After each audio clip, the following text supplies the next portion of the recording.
Зад нас е лозијата на АД Гоце Делчев Кавадарци. Конкретно организациона единица или ООЗ и Љубаш, ако се сеќаваат они постарите кавадарчани. Зад нас имаме лозија на кој се пакува трпезно или десертно грозје, како кавадарчани милува да кажат, кардинал. Има некои други сорти кои во оваа организација, во оваа компанија, во оваа акционерско друштво се негуваат и со години поред не се ископачуваат. Ова последното зборче е многу важно, бидејќи во Тиквишијата голем број на лозари се откажаа од своите лозија заради нерентабилноста, заради ниските цени. Во АД Гоце Делчев Тиквиш, напротив, важи обратната формула. Овде се инвестира и земјата која е гола се прави лозје.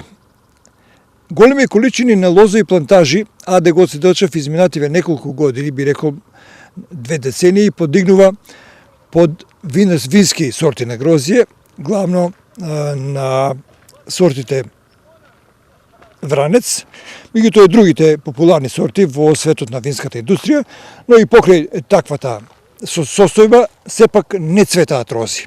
Вие сте агроном овде? Да. Како се викате? Ирена. Ирена, каков род имаме годинава? Па добро. Сега се уште сме на почеток, нели се бере кардинал, добро.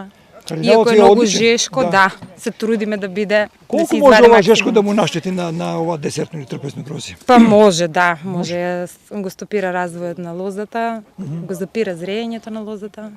И мора да се набере што е поскоро Да, можно. да. Иначе калибрацијата видам дека не е лоша така. Па не е лошо, да. Сега е супер, сега од Сабајле сме добро. Кои луѓе ќе го јадат? А кои граѓани? Која држава?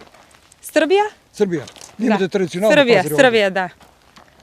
Ако судиме според она што го гледаме сега, дали можеме да оцениме дека годината ќе биде родна? Годината е родна, али приносите мислам дека ќе бидат намалени. Не мислам, него сигурно ќе бидат приносите намалени ради, да не речем, не времето од овие жештини што се по 40 и над 40 степени.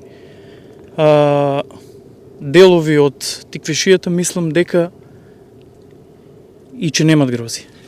Ова е оценка на еден агроном, на Блаже Калуџеров. Тој е раководител на работната единица Љубаш во склоп на АД Гоце Делчев Тиквиш, предпријатие кое е единствено организирано и на многу квалитетен, софистициран европски начин одледува лозија. Сега сме во лозови плантажи под картоши и Вранец. Картошија, лозови насади од сорт картошија. Ова се новите лозови насади кај што се подигат. Сите лозови насади нови што ги подигаме на овој принцип.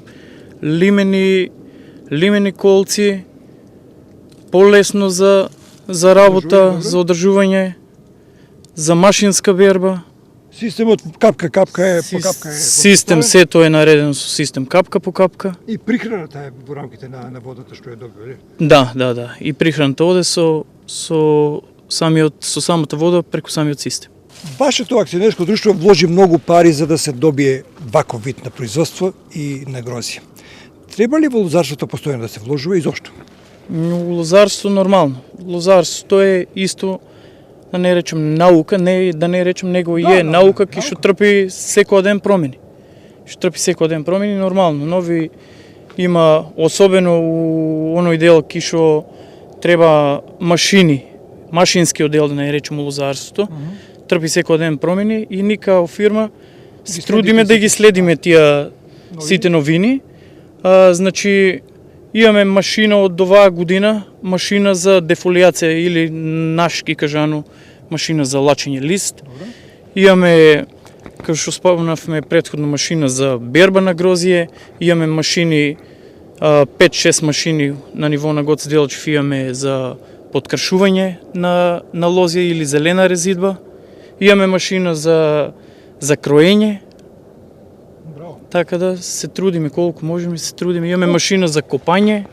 Колку може една лоза да даде килограми вранец? Вранец, па тука овој вранец е негден по наши проценки околу 5 кил. 5 кило од лоза. Според твојата агрономска проценка, колку би требало еден килограм вранец да се продава воопшто, да се купува, да се откупува? Според тебе? Па Која е таа според пазарна мене, вредност? според мене која е таа пазарна вредност? Јас мислам дека не би требало да е под 15 денари.